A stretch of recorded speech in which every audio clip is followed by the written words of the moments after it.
अच्छा भाई स्टार्ट करते हैं। वीएनसी कनेक्ट कर लो। यहाँ पर हम नेक्स्ट टॉपिक की तरफ बढ़ते हैं। हमारे पास नेक्स्ट जो है, हमने दो सुपर ग्लोबल वेरिएबल्स की बात करी थी, तो अब हमारे पास दूसरा सुपर ग्लोबल वेरिएबल जो है उसको देखना है कि हमारे पास उसमें क्या काम है।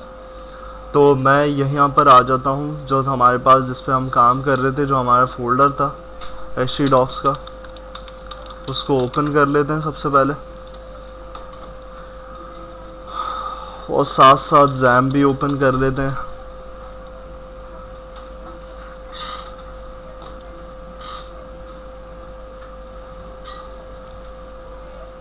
तो ये हमारे पास हो गया सेट। अब इसके बाद हमारे पास क्या है, यहाँ पर हमें अब देखो सारी चीज़ें सीखी हुई हैं, लर्न करी हुई हैं, अब कोई मसला नहीं होगा गेट को देखने के लिए।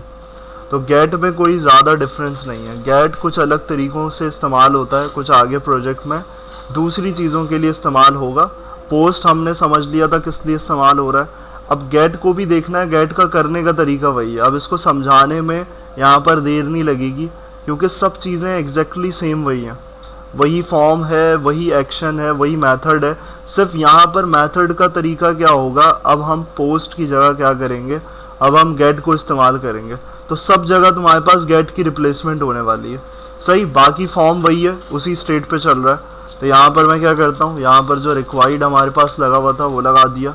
तो यहाँ क्या कर रहे हो, यहाँ पर तुम एक्शन पे भेज रहे हो गेट मैथड डॉट php, और यहाँ क्या कर रहे हो, यहाँ पर तुमने मैथड यूज़ किया php का दूसरा गेट। तो अब इसको ये देखना है कि ये कर क्या रहा है। सारा काम जब सेम ही हो रहा है, हमारे पास हमारी एरे की डिफाइन हो रही है इसको इंडिकेट करने के लिए, तो इसका एडवांटेज क्या है, इसको किस लिए यूज़ कर रहे हैं हम। तो यहाँ पर देखो, अब इसको करते हैं, चला के देखते हैं, क्योंकि हमारे पास हमें ये पता है गेट मेथड पे जाएंगे हम। तो गेट मेथड पे क्या होने वाला है, गेट मेथड पे हमारे पास सिर्फ थोड़ा सा चेंज है। क्या कि भाई जब गेट मेथड से भेज रहे हो तो हमारे पास वेरिएबल भी चेंज होगा। जब हम गेट कर रहे थे पहले एरे की, तो एरे की वो जो फॉर्म की थी वो हम पोस्ट के थ्रू कर रहे थे। अब हमें क्या करना पड़ेगा, हमें बिल्ट इन मेथड यूज़ करना पड़ेगा $_get in replacement of post variable. तो अब यहाँ पर तुम्हारे पास इस तरीके से तुम्हारी ये चीज़ होने वाली है। तो अब इसमें कोई ज़्यादा एक्सप्लेन करने की ज़रूरत नहीं है, जो मेन चीज़ थी वो हमने यहाँ पर देख ली। अब इसको चला के देखते हैं, एग्जीक्यूट करके देखते हैं कि यहाँ पर डिफरेंस क्या है। तो यहाँ पर मैं आता हूँ, लोकल होस्ट 82, और उसी फोल्डर को ओपन कर लेते हैं php इंट्रो, और यहाँ पे आ जाते हैं फॉर्म हैंडलिंग गेट। इसको हमने डिज़ाइन किया था पिछली क्लास में। तो यहाँ पर क्या करते हैं, यहाँ पर मैं देता हूँ डिटेल्स,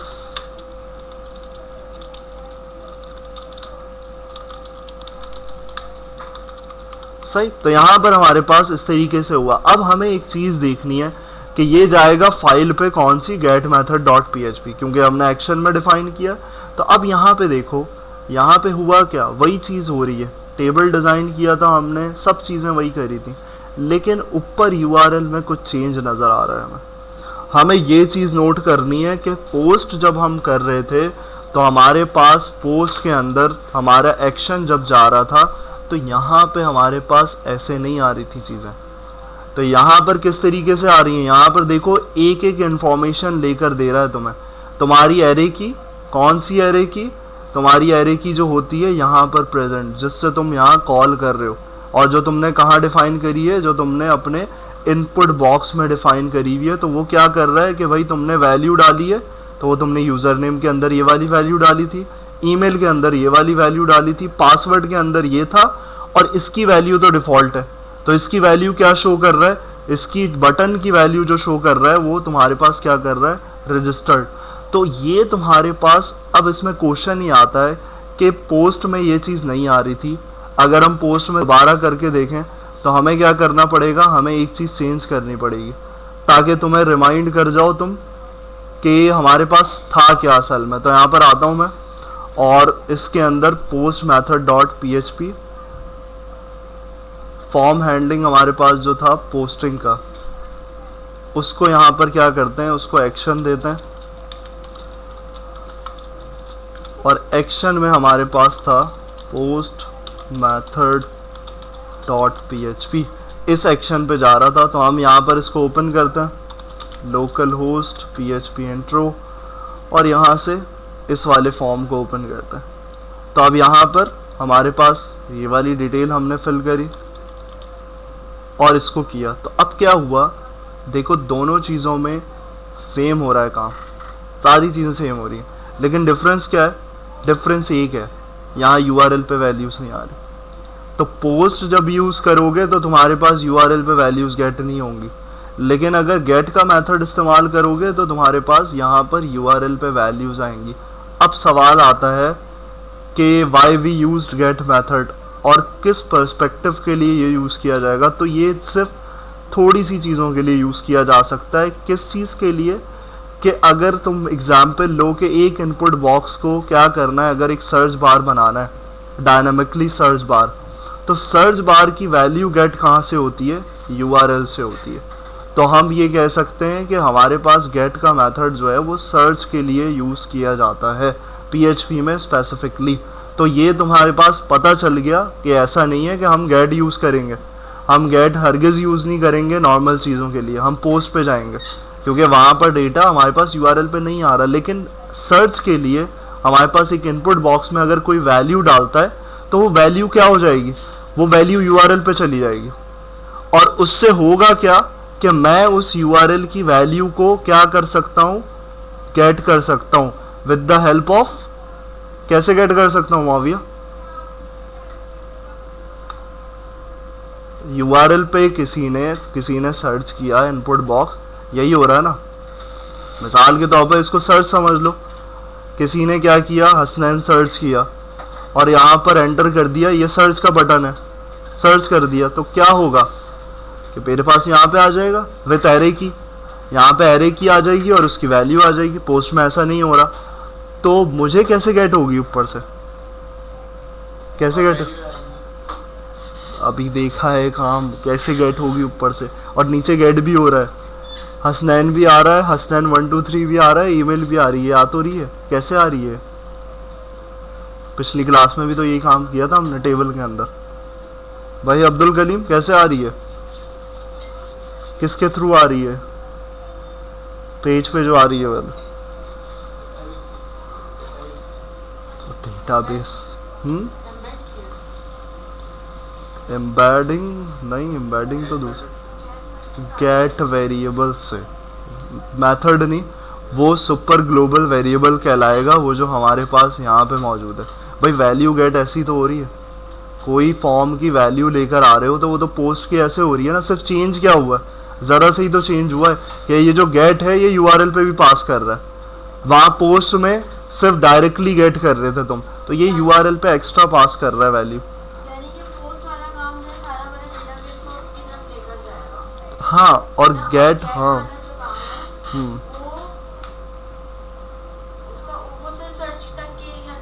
हाँ लेकिन गेट भी जा सकता है डेटाबेस तक, सर्च जा रहा है तो वो गेट भी जा सकता है, आगे तक बढ़ सकता है, क्योंकि दोनों ग्लोबल वेरिएबल्स हैं। इसमें हम ये स्पेसिफाइड नहीं कर रहे कि यहाँ पर क्या है, मैं हमेशा जब भी इंडिकेट कर रहा हूँ पॉइंट, मैं ये कभी भी इंडिकेशन नहीं कर रहा कि डेटाबेस से इंटरेक्शन नहीं है गेट की, मैं सिर्फ, हाँ लेकिन क्यों कि हम इसको हमेशा नॉर्मली यूज़ नहीं करेंगे, हम पोस्ट की तरफ जाएंगे क्योंकि हमें यूआरएल पे डेटा नहीं चाहिए ना, हमें यूआरएल पे हर दफ़ा डेटा नहीं चाहिए, जहाँ हमें रिक्वायर्ड हो वहाँ हम गेट का यूज़ करेंगे। गेट भी इंटरेक्ट कर सकता है क्योंकि जब यूआरएल से ली वैल्यू तो आगे तो जाना है उसको, तो आगे जब बढ़ना है उसको और वैल्यू को इंसर्ट करना है तो वो तो वैसे ही जाएगी डेटाबेस के अंदर, एक ही पैटर्न होगा। लेकिन सिर्फ डिफरेंस क्या है, डिफरेंस ये याद रखना है कि भाई यहाँ पर तुम्हारे पास यूआरएल पे आ रहा है, यूआरएल पे वैल्यू पास हो रही है, और अगर कोई उससे पूछे कि भाई क्यों यूज़ कर रहे हो, कोई तो डिफरेंस होगा, कहीं ना कहीं तो इस्तेमाल करोगे, तो उसके लिए मैंने एग्जांपल बता दी कि एग्जांपल हमारे पास क्या है। तो पोस्ट में, और हमारे पास दूसरी चीज़ क्या है कि हमारा डेटा क्या होना चाहिए, यूआरएल पे पास होने लगा तो सबसे मेन चीज़ है, मेन नुकसान जो डिसएडवांटेज है कि हर दफ़ा अगर यूआरएल पे पास हो रहा है और ऐसी इंफॉर्मेशन है तो मैं पासवर्ड तो पास नहीं कर सकता यूआरएल पे, तो अटैकर्स जो हैं वेबसाइट पे, वो आगे की बात है अटैकर्स की, तो अटैकर्स जो हैं वो अटैक कर सकते हैं, गेट कर सकते हैं इन्फॉर्मेशन। तो मैं क्या करूँगा, अपनी चीज़ को सिक्योर रखूँगा कि वो मेरे फॉर्म पे आए चीज़ें या फिर वेबसाइट पे डिस्प्ले हो, ना कि यूआरएल पे। तो यही चीज़ हमारे पास एक डिसएडवांटेज है गेट का। तो आप यहाँ जो सर्च की एग्जांपल दी, सर्च में पासवर्ड थोड़ी सर्च किया जाएगा, सर्च में ऐसी सिक्योर इन्फॉर्मेशन कभी सर्च ही नहीं की जाती, उसमें सर्च किया जाता है प्रोडक्ट्स, कैटेगरीज, ये सब चीज़ें सर्च की जाती। तो इसलिए यहाँ पर हम गेट को यूजुअली यूज़ नहीं करते, हम पोस्ट की तरफ जाते हैं। उसकी वजह मैंने बता दी, डिसएडवांटेज डिस्कस कर, समझ में आ रही है चीज़ भाई। तो यहाँ पर हमारे पास गेट इस तरीके से, तो इसको क्या करो, इसको जल्दी से टाइम नहीं लगाना, इसको गेट वही फॉर्म है, वही सारी चीज़ें, इसको कॉपी पेस्ट ही करना है और तुम्हें चेंज करना है एक चीज़ मेथड गेट, तो उसको जल्दी से कर लो ताकि हम आगे मेन टॉपिक्स की तरफ बढ़े।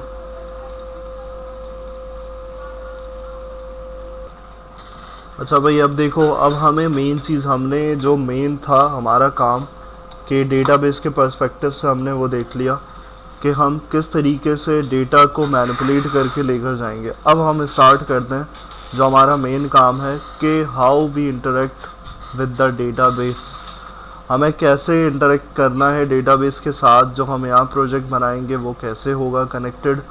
तो सबसे पहली चीज़ ही हमारे पास कनेक्शन का क्वेश्चन आएगा कि भाई कैसे हम इस डेटाबेस के अंदर जो भी हमारा बना हुआ डेटाबेस है उसको कैसे इंटरेक्ट करें।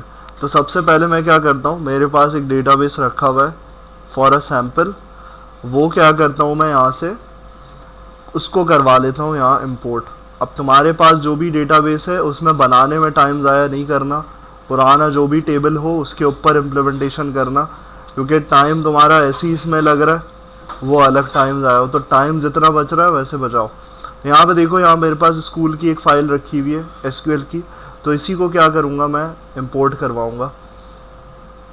यहाँ पर आ जाता हूँ मैं PHP MyAdmin और यहाँ पर आकर न्यू और यहाँ कर देता हूँ इसी सेम नेम से डेटाबेस स्कूल और यहाँ पे कर देता हूँ मैं क्रिएट। अब क्रिएट हो गया, इंपोर्ट कर लेते हैं।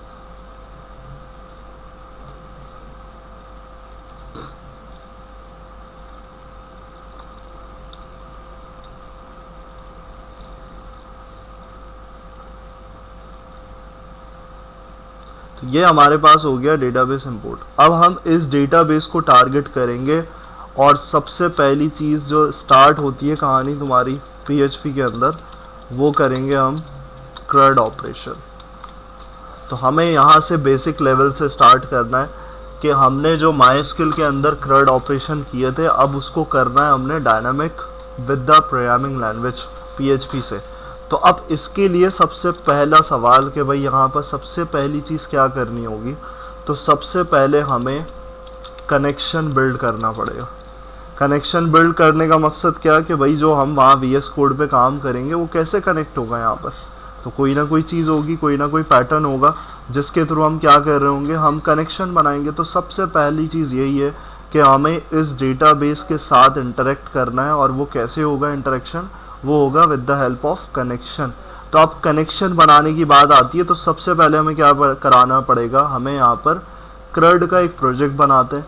तो CRUD का प्रोजेक्ट बनाने के लिए मैं यहाँ पर htdocs में अगेन यहाँ आता हूँ C पे और XAMPP htdocs और यहाँ बनाते हैं एक नया फोल्डर, और नया फोल्डर का नाम रख देते हैं CRUD एप्लीकेशन, CRUD ऐप। तो CRUD ऐप बना रहे हैं हम, यहाँ पर CRUD ऐप का फोल्डर का नाम दिया, इसको हम कर लेते हैं ओपन और ये वाला मैं बंद कर देता हूँ, और यहाँ पर आके इसको cmd कोड स्पेस डॉट। तो हमारे पास यहाँ पर क्या हुआ, यहाँ पर इस तरीके से मेरे पास एक फोल्डर आ गया। अब जो कनेक्शन की बात है वो स्टार्ट करना है। तो कनेक्शन कैसे बनाओगे, कनेक्शन के लिए एक फ़ाइल चाहिए होगी हमें। तो फाइल मेरे पास यहाँ पर क्या है, यहाँ पर देखो मैं क्या बना रहा हूँ। कनेक्शन की सेटिंग के लिए मैं ये नाम रखूँगा config.php। कॉन्फ़िग का मतलब क्या है, इसको तुम कॉन्फ़िगरेशन भी कर सकते हो, लेकिन नाम जितना छोटा रखो उतना बेहतर है। तो छोटे नाम रखो फाइल के। तो कॉन्फ़िग का मतलब कॉन्फ़िगरेशन, कॉन्फ़िगरेशन यानी कि इसमें कनेक्शन की बात होगी, सिर्फ सेपरेटली हमारे पास कनेक्शन बनेगा। तो इसको यहाँ पे बनाते हैं। अब इसके बाद एक एक्सटेंशन है PHP की, जिससे हमारे पास बिल्ट इन मेथड्स जो हैं PHP के वो अवेलेबल हो जाएंगे। जैसे हमें HTML और CSS की कुछ एक्सटेंशंस मिलती हैं, वैसे ही हम यहाँ पर आते हैं, यहाँ पर लिखते हैं PHP इंटेलिजेंस। तो यहाँ पर देखो सेकंड थर्ड एक्सटेंशन आएगी ये वाली PHP इंटेलिजेंस। तो इसको हमें करना है किस लिए, PHP code intelligence for the visual. तो ये तुम्हें PHP का कोड रिकमेंड करेगा ताकि हमें आसानी हो जाए, हमें सारे मेथड्स मिल जाए कि कौन से बिल्ट इन मेथड्स हमारे पास हैं। तो इसको हमने यहाँ से इंस्टॉल किया। इंस्टॉल करने के बाद हम आ गए यहाँ पर। अब हमारे पास बात आती है कि यहाँ क्या करना है। एक्सटेंशन इंस्टॉल कर ली। यहाँ पे सबसे पहले हमने PHP का कोड पढ़ा है कि भाई यहाँ पर कैसे करना होगा, हमें कुछ इस तरीके से करना होगा।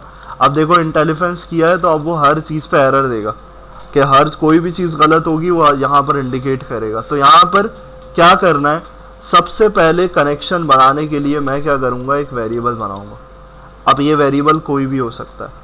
तो मैंने क्या रिलेट करने के लिए बनाया, कनेक्शन की शॉर्ट फॉर्म लिख दी कॉन। अब वो कॉन n लिखो डबल n लिखो मर्जी है। यहाँ पर क्या करना है, अब तुम्हारे पास आते हैं PHP के मेथड्स। सबसे पहली चीज़ कि तुम्हारे पास कनेक्शन के लिए कौन सा मेथड होता है, कनेक्शन के लिए होता है MySQLi कनेक्ट। ये क्यों आ रहा है सब यहाँ पर, इसलिए सब रिकमेंड कर रहा है क्योंकि तुमने एक्सटेंशन इंस्टॉल करी है। अगर नहीं होगी तो तुम्हें पूरा खुद लिखना पड़ेगा। तो यहाँ पर तुम्हें नीचे क्या दे रहा है, MySQLi। तो अब PHP में अपडेटेड वर्जन पे चल रहा है। पहले MySQL सपोर्ट करता था मेथड, अब उन्होंने अपडेशन कर दिया, वो MySQLi पे करते हैं इम्प्लीमेंटेशन। तो यहाँ सारे मेथड तुम्हें MySQLi से रिलेटेड रहेंगे। तो अब MySQLi को समझाने की ज़रूरत नहीं है क्योंकि सारा काम MySQL से कनेक्ट होगा। तो जाहिर सी बात है मेथड भी PHP के अंदर उसी के हैं।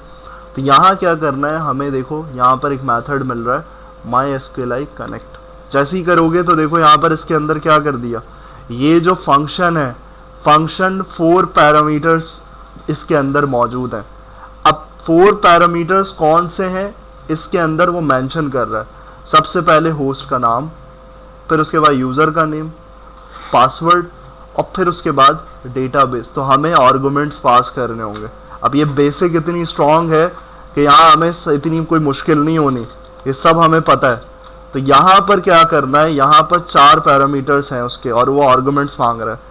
कैसे बताएंगे उसको, यहाँ आओ MySQL पे, इसमें आकर मैं यहाँ पर आता हूँ बिल्कुल बेसिक, यहाँ पर तुम्हारे सर्वर की इंफॉर्मेशन पे। तो यहाँ क्लिक करना है, किसी भी डेटाबेस पे हो, टेबल पे हो, तो यहाँ तुम्हें वो चीज़ें नहीं मिलेंगी।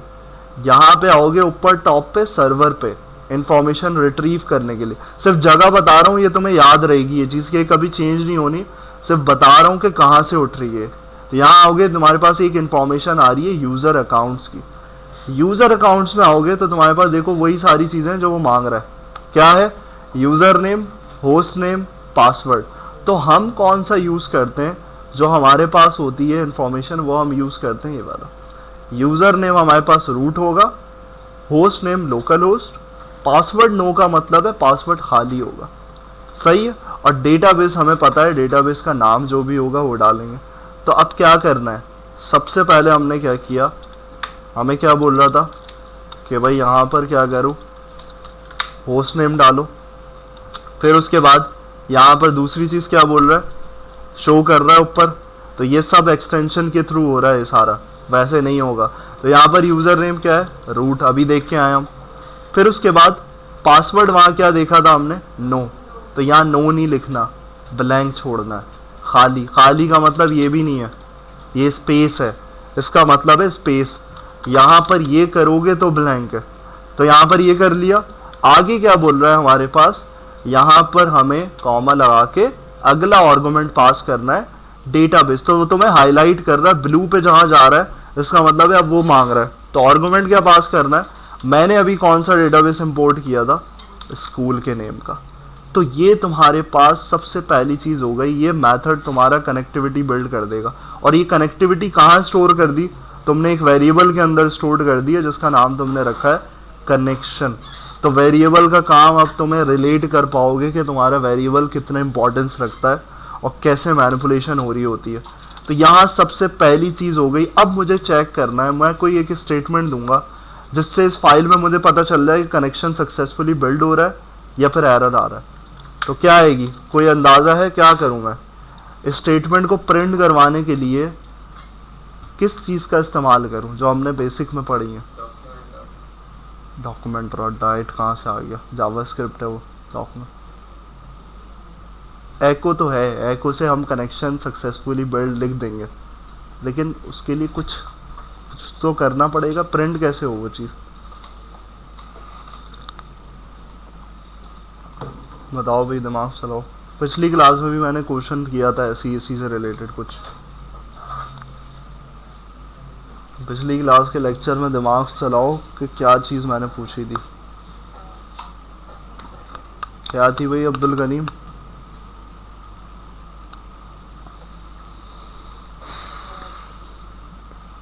आशिर क्या था भाई?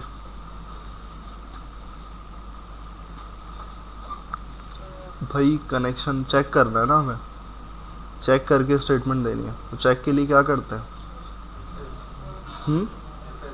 इफ एल्स चेकिंग करने के लिए इस सेट में भी मैंने यही क्वेश्चन किया था पिछली क्लास में। इस सेट लगाते वक्त भी मैंने यही क्वेश्चन किया था और उस पर थोड़ा सा पॉज दिया था। तो यहाँ पर चेक करना है जब, तो चेक करने के लिए सिर्फ एक बात याद रखो कि जब कुछ भी चेक करना हो तो यहाँ पर तुम्हारी इफ एल्स ही आएगी, कंडीशनल स्टेटमेंट। क्या चेक करोगे? वेरिएबल को चेक करोगे बस।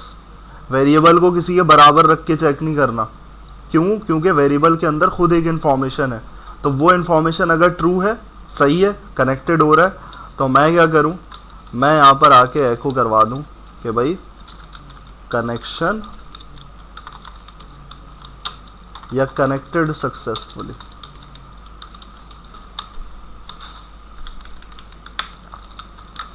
सही। और एल्स में क्या कर दूं? अच्छा, एल्स में जो स्टेटमेंट दे रहे हैं वो हमारे पास शो नहीं होगी, क्योंकि प्रायोरिटी ये लेता है अपने डिफ़ॉल्ट एरर्स की। तो हमारे पास ये वाला जो एरर नीचे आ रहा है, अगर कोई गलती होगी तो वो अपने एरर्स बताएगा पहले। वो एरर्स क्योंकि उसके ज़्यादा ज़रूरी हैं, कनेक्शन फील्ड में हमें कोई एरर नहीं पता चलेगा, तो ये उसको प्रायोरिटी नहीं देगा। लेकिन हम फिर भी इसको फुलफ़िल करने के लिए कनेक्शन फील्ड लिख देते हैं। तो अब यहाँ पर देखो, ये मेरे पास एक पैटर्न सेट हो गया। ये समझ में आ गई चीज़, कोई मुश्किल नहीं है, सारी चीज़ें रिलेटेबल हैं, सब कुछ पता है हमें। तो ये हमने एक पैटर्न सेट कर लिया। अब हमें टेस्ट करना है कि ये config.php की फ़ाइल सही वर्क कर रही है या कोई एरर है। तो यहाँ पर आता हूँ मैं, यहाँ पे मैंने जो CRUD ऐप बनाया है फोल्डर, उसको ओपन करता हूँ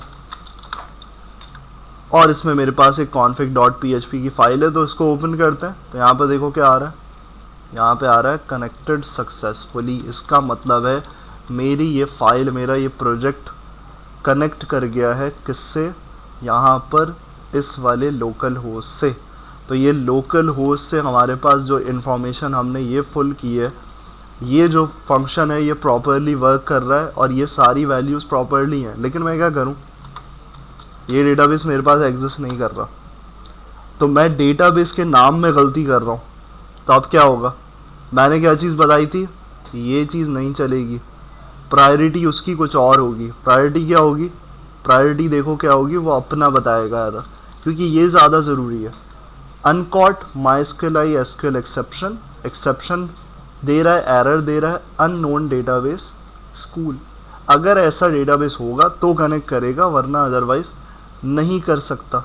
तो यहाँ पर वो एरर विथ लाइन नंबर बताएगा सारी चीज़ें कि एक्सेप्शन कहाँ पर आ रही है। तो ये चीज़ इस तरीके से काम। अब मैं किसी और चीज़ में भी गलती करता हूँ, पासवर्ड डाल देता हूँ, तो पासवर्ड है ही नहीं वहाँ पर, तो वो सब उसमें भी चीज़ें ये करेगा। तो यहाँ तक आओ, इसको बनाओ, एक्सटेंशन इंस्टॉल करो और इसको टेस्ट करो, फिर आगे बढ़ते हैं कि नेक्स्ट स्टेप हमारे पास सेट करना है एक फॉर्म, जो कि हम पोस्ट में जैसे बना रहे थे। तो अब क्या करना है कि भाई ये तो कनेक्ट हो गया, अब इस फाइल का हमें कोई काम नहीं है, हमारे पास कनेक्शन इसने बिल्ड करके दे दिया। इस फाइल को हम यूटिलाइज करेंगे अलग अलग जगहों पे। तो वो यूटिलाइजेशन जो है वो हमारे पास PHP के अंदर एक और चीज़ होती है, उसके थ्रू होती है, तो वो भी देखते हैं अभी। और बाकी हमें क्या करना है, हम एक टेबल पे CRUD ऑपरेशन करेंगे। अब तुमने जो डेटाबेस रखा हुआ है उसमें गौर से आसान टेबल पे करना, बड़े टेबल पे लेकर उसको नीस पकड़ के ले लेना। एम्प्लॉय मैं यहाँ पर करूँगा इस पे, इस वाले पे, क्योंकि इसमें कॉलम्स कितने, 5 कॉलम्स हैं। छोटा सा फॉर्म बनेगा और उसके थ्रू हमारे पास हो जाएगा काम। तो अब पहला काम है तुम्हारा कि भाई तुम्हें क्या करना है, फॉर्म डिज़ाइन करना है। तो वो फॉर्म डिज़ाइन करोगे तो फॉर्म डिज़ाइन यहाँ पर मैं नहीं कर रहा, मैं यहाँ पर करूँगा इम्प्लीमेंटेशन, लेकिन वो तुम लोग करोगे। मैं जो बता रहा हूँ वो चीज़ क्या है कि मैं इसको किस तरीके से दूसरी फाइल्स में यूटिलाइज़ करूँगा। तो अब दूसरी फाइल्स में यूटिलाइज़ करने के लिए हमें क्या करना पड़ेगा। तो अब एक तो हमारे पास बनेगी कि भाई मैं कोई एक नाम दूंगा employ registration file, employ register dot PHP, जिसके अंदर मेरे पास क्या आएगा, मेरे पास आएगा फॉर्म, यहाँ पे बन जाएगा हमारा फॉर्म। तो अब फॉर्म बन गया और एक चीज़ आएगी, अब मैं इसमें समझाने के लिए क्या कर रहा हूँ, मैं यहाँ पर ले रहा हूँ फॉर्म का टैग। फॉर्म के टैग में हम क्या पास करेंगे, फॉर्म के टैग में होगा वही चीज़ जो हम पढ़ते हुए आए अभी तक, एक्शन हमारा, और एक हमारे पास मेथड। तो मेथड हमारे पास क्या होने वाला है, पोस्ट, और यहाँ पर हमारे पास एक्शन क्या होने वाला है, एक्शन होने वाला है हमारे पास जो हमारी फाइल का नाम होगा। तो फाइल का नाम यहाँ पर क्या करते हैं, हम यहाँ पे रखते हैं addemp.php, यानी कि अब यहाँ पर जिस टेबल पे तुम काम कर रहे हो उससे रेफर करते हुए फाइल बना लो। तो ये तुम्हारे पास क्या है, ये कुछ रूल्स हैं तरीका आसान करने के लिए। तो ये चीज़ हमारे पास हो गई। अब यहाँ क्या होनी चाहिए, यहाँ होनी चाहिए एक फाइल, यहाँ पर क्या करेंगे addemp.php।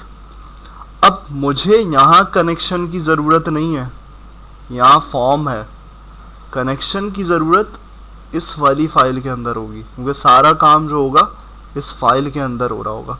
तो मुझे कनेक्शन यहाँ नहीं लगाना, यहाँ अगर मैं लगाऊंगा तो वो क्या कर रहा हूँ, इजाफी काम कर रहा हूँ। कनेक्शन लगाना है मुझे यहाँ पे। अब मैं कैसे लेकर आऊँ, सवाल ये है कि मैं ये वाला कनेक्शन यहाँ कैसे लेकर आऊँ। config.php फाइल अलग है। तो अब ये प्रॉपर पैटर्न होता है, तुम देखोगे लोगों को कि वो क्या करेंगे, हर जगह कनेक्शन बना रहे होंगे अलग अलग फाइल में। तो वो क्या है, वो तरीका गलत है, उसमें तुम अपना काम बढ़ा रहे हो। तो कनेक्शन यहाँ लेकर आना है, तो उसके लिए हमारे पास कुछ चीज़ें होती हैं, उसके लिए भी हमारे पास मेथड्स होते हैं। तो वो क्या है, वो यहाँ पर देखो, मैं क्या करूँ, PHP का काम करना है मुझे, PHP को लिया मैंने, PHP का टैग लगाया, यहाँ पे तुम्हारे पास होता है रिक्वायर वंस। तो देखो तुम्हें यहाँ पर शो करेगा। अब मैं यहाँ पर बहुत सारे फंक्शन बता के तुम्हें कंफ्यूज नहीं कर रहा, इसमें इंक्लूड भी होता है, इंक्लूड वंस भी होता है, रिक्वायर भी होता है, रिक्वायर वंस भी होता है। तो अब इतने सारों को याद रखने की ज़रूरत नहीं है, जो सबसे बेस्ट है उसको याद रख लो, उसका इस्तेमाल समझ लो। तो यहाँ पर रिक्वायर वंस, अब इसको तुम ऐसे भी लगा के कर सकते हो, इसके अंदर भी कर सकते हो, और जैसे मैं यहाँ पर कर रहा हूँ ऐसे भी कर सकते हो। तो यहाँ पे क्या कर रहा हूँ, यहाँ पे देखो इन्वर्टेड कोट्स क्यों लगाया, इसका मतलब है मुझे एक चीज़ रिक्वायर्ड है। ये जो तुम्हारे पास ये तुम्हारा है, the require once statement is identical to require except PHP will check if the file has already been installed. तो यहाँ इतनी डिटेल में हमें नहीं जाना, यहाँ पे ये समझना है कि भाई ये रिक्वायर वंस कर क्या रहा है, फाइल मांग रहा है, कौन सी फाइल को आपको यहाँ क्या डालना कहाँ है। तो आप कौन सी फाइल है, वो है मेरी config.php, रिकमेंड कर रहा है, एंटर कर दो। तो इसका मतलब है ये जो तुम्हारी स्टेटमेंट थी रिक्वायर वंस, इसने क्या कर दिया, इस फाइल को यहाँ पे इनेबल कर दिया। कहाँ से मंगवा के, तुम्हारे इसी प्रोजेक्ट के अंदर रखी है फाइल। तो हमें एक और चीज़ समझ में आ गई कि हम क्या करें, अगर इस किसी फाइल को हमें इंक्लूड करना है कहीं पर, तो हम कैसे करेंगे, हमारे पास होगी रिक्वायर वंस की स्टेटमेंट। अब मैं यहाँ तुम्हें इसमें कंफ्यूज नहीं कर रहा कि भाई रिक्वायर लगाओगे तो ये होगा, इंक्लूड लगाओगे तो ये होगा। काम पे फोकस रखो कि मेरा काम यहाँ पर हो रहा है कि फ़ाइल हमें मिल गई। तो यहाँ पर ये काम हो गया, और हमें चेक करना है कि भाई addemp पे ये वाली फ़ाइल आ चुकी है। तो मैं क्या करूँ, मैं किस तरीके से चेक करूँगा, मैं यहाँ पर आऊँगा और यहाँ पर आकर रिफ़्रेश करूँगा, क्योंकि मैंने कुछ और फाइल्स ऐड करी हैं। यहाँ पे addemp पे आ जाऊँगा, देखो क्या हुआ, कॉन्फ़िग का मैसेज यहाँ पे भी मिल रहा है। इसका मतलब है ये फाइल में इन्वॉल्व हो चुकी है। क्या करना है, एक और चीज़ कॉन्फ़िगरेशन में, एक और बेस्ट प्रैक्टिस, कि यहाँ पे हमें अब इस मैसेज की ज़रूरत ही नहीं है, वरना तो ये मैसेज हर जगह आता रहेगा। मैं क्या करूँ, मैं इसको अगेंस्ट कंडीशन बनाता हूँ। अब देखो ऑपरेटर्स जो पढ़ रहे थे ना, उसका इस्तेमाल यहाँ पर आता है। क्या क्या लगाया, लॉजिकल ऑपरेटर्स में एक ऑपरेटर पढ़ा था, एंड, और ये कौन सा है, नॉट। यानी कि अगेंस्ट द कंडीशन। तो मैं एल्स पे जा ही नहीं रहा, मैंने नॉट लिखा, इसका मतलब है जब नहीं होगा, जब काम करेगी। तो क्या करूं मैं यहाँ पे बोल दूं कि अगर नहीं हो रहा तो भाई यहाँ पर क्या कर दो, कनेक्शन फेल्ड। सही हो रहा है तो कुछ करने की जरूरत, क्योंकि हमें कनेक्टेड सक्सेसफुली से कोई कुछ काम नहीं है। हम किस लिए कर रहे थे, फॉर अ प्रैक्टिस पर्पस, कि हमें आइडेंटिफाई हो जाए कि हमारे पास रिजल्ट। अब प्रैक्टिस में आ गए तो हमें पता चल गया अब कोई ज़रूरत नहीं है उस स्टेटमेंट की, तो मैं यहाँ से क्या कर दूंगा, अब एल्स की भी ज़रूरत नहीं है, क्योंकि हमने पहली कंडीशन ही नॉट पे बना दी कि कौन अगर वर्क नहीं करेगा तो ये होना चाहिए, बाकी कुछ भी प्रिंट ना हो। तो अब अगर मैं यहाँ पर इस कंडीशन को लेते हुए चलता हूँ तो मैं यहाँ पर आके देखूंगा यहाँ पे क्या हुआ, कनेक्टेड है, कोई एरर भी नहीं आ रहा, और क्या है, हमारा पैटर्न भी सेट हो गया। तो अब मैं अगर वो वाली फाइल पे भी आता हूँ config.php पे, तो इसका मतलब है ब्लैंक फाइल है, इसका मतलब है प्रॉपरली एग्जीक्यूशन हो रही है। तो यहाँ पे ये कुछ ऐसी, अब देखो प्रैक्टिस से परफेक्शन पे लेकर जा रहा हूँ कि भाई पहले तो मैं प्रैक्टिस परस्पेक्टिव से बताया कि क्या करना है, फिर उसके बाद यहाँ पर परफेक्ट लेवल पे क्या करना है, वो ये काम। और ज़्यादा परफेक्शन, अगर और ज़्यादा परफेक्शन पे जाते हो तो यहाँ हम क्या करें, यहाँ हम एको पे नहीं जाएं, हमारे पास एक और चीज़ होती है, हम कुछ मेथड्स को इस्तेमाल कर। यहाँ पे क्या करता हूँ मैं, एक और स्टेटमेंट लगा रहा हूँ, डाई, यानी कि अगर कनेक्शन नहीं हो रहा तो हमारे पास परफेक्टली, अच्छा प्रायोरिटी वही होगी, अभी भी दिमाग में रखना कि डाई पे सिर्फ क्या कर रहा है, ख़त्म करेगा चीज़ें। डाई का मतलब होता है एंड करना, एंड का मतलब है इसके नीचे कुछ भी आ रहा होगा वो नहीं चलाएगा। इसके नीचे का मतलब क्या, नीचे क्या था, अगर यहाँ पे देखो तो ये हर जगह ऐड होगी फाइल, हर जगह ऐड होने का मकसद है अगर कनेक्शन ही नहीं बना तो पहली चीज़ उसकी प्रायोरिटी होगी कनेक्शन चेक करे, नीचे जो भी तुमने डाला हुआ है वो होना ही नहीं है। तो वो कैसे नहीं होना, उसको कैसे रोकना है, तो वो करते ही तुम्हारी डाई की स्टेटमेंट, क्योंकि एको कुछ नहीं करेगा, डाई की स्टेटमेंट करेगी कि भाई बंद कर दो सब। तो यहाँ पर आगे कैसे होगा, तो यहाँ पर होना चाहिए, यहाँ कॉन्कैटिनेशन, यहाँ देखो अब अगला हमारा मेथड आ रहा, यहाँ पर देखो क्या है, my SQL I error number, इस तरीके से तुम्हारे पास इसको इंडिकेट करोगे। अच्छा यहाँ एक और फंक्शन जो है हमारे पास होता है, वो रिकमेंड नहीं हो रहा, एरर लिस्ट,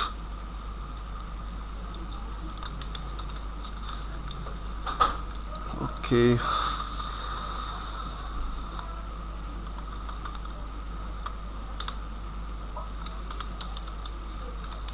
MySQLi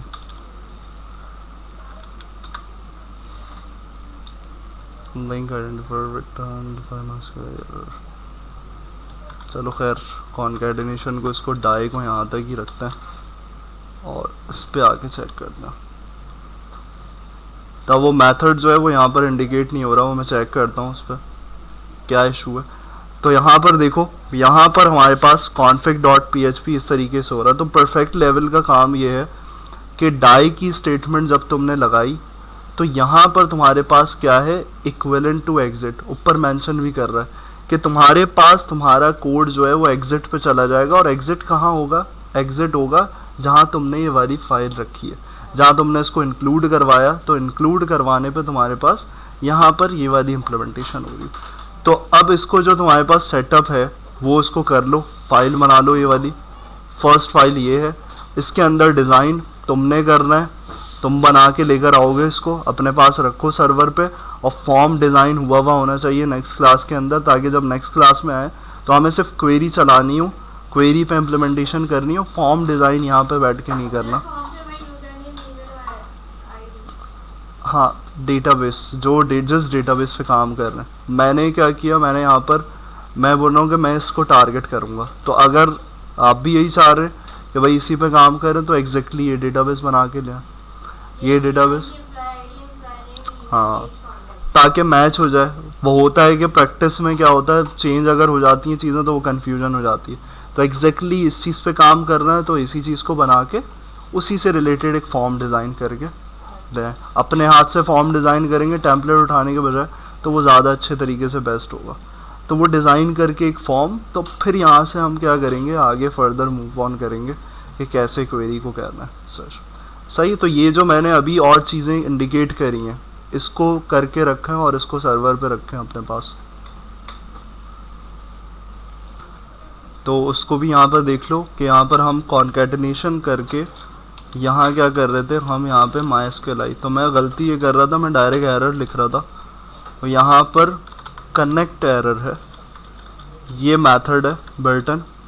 तो ये मेथड तुम्हारे पास इस तरीके से परफेक्ट लेवल पे डाई के अंदर यूज़ होता है अगर नॉट कनेक्टेड होता है। तो ये चीज़ भी तुम्हारे पास यहाँ पे इम्पॉर्टेंट है।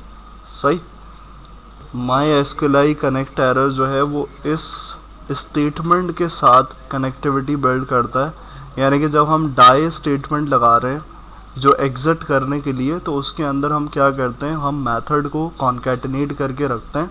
तो यहाँ पर हमारे पास इसके अंदर क्या मेंशन कर रहा है, returns a string description of the last connect error. तो अगर कोई एरर मैसेज होगा, लेकिन एरर मैसेज हमारे पास अगर हम करते हैं तो वही बात इंपॉर्टेंट चीज़ है कि जब हम यहाँ पर कोई मिस्टेक करते हैं तो वो पहले प्रायोरिटी अपनी लेता है, यानी कि वो जो पार्सर है जो हमारे पास PHP के अंदर जो हम यहाँ पे गलती कर रहे हैं, तो वो पार्स क्या है, पार्सर ब्राउज़र का पार्सर की बात कर रहा हूँ। तो यहाँ पर ब्राउज़र के पार्सर पे अगर ये हो रहा है तो ये जो फैटल एरर दे रहा है, तो ब्राउज़र पहले अपनी चीज़ को प्रेफर करेगा, बाद में वो PHP की चीज़ों को देखेगा। तो पहली चीज़ क्या है कि अब यहाँ क्वेश्चन ये हो कि डाई एग्जिट कर रहा है, कनेक्शन फेल्ड हो रहा है, तो यहाँ पर ये क्यों नहीं आ रहा, ये रिटर्न्स क्यों नहीं, तो उसका आंसर है, उसका रीज़न है कि ये ब्राउज़र का अपना पार्सर है जो हमें क्या बता रहा है कि भाई आपका ये मसला हुआ है, इस वजह से गलती हो रही। तो प्रायोरिटी पे डिपेंड करती है ये चीज़। सही है, तो इसलिए हमारे पास ये हम प्रॉपरली तरीके से तो करते हैं काम, हमें ऐसे ही करना है। ये तुम्हारे पास जब होगा, जब हम होस्ट करते हैं, तो ये वहाँ पर एग्जैक्टली चीज़ें चलती। क्यों, क्योंकि वहाँ पर ब्राउज़र पे इंडिकेशन होगी, लेकिन वो फिर वहाँ पर ये चीज़ें चलाएगा। तो ये एग्जैक्टली पॉइंट है कि प्रायोरिटी लेवल किसका है, तो पार्सर का है। क्या पार्सर, गूगल जब कोड चला रहा है तो वो पार्स करता है, चेक करता है चीज़ों को, तो वो चेक कर रहा है और आपको इंडिकेट कर रहा है। सही, तो कंप्लीटली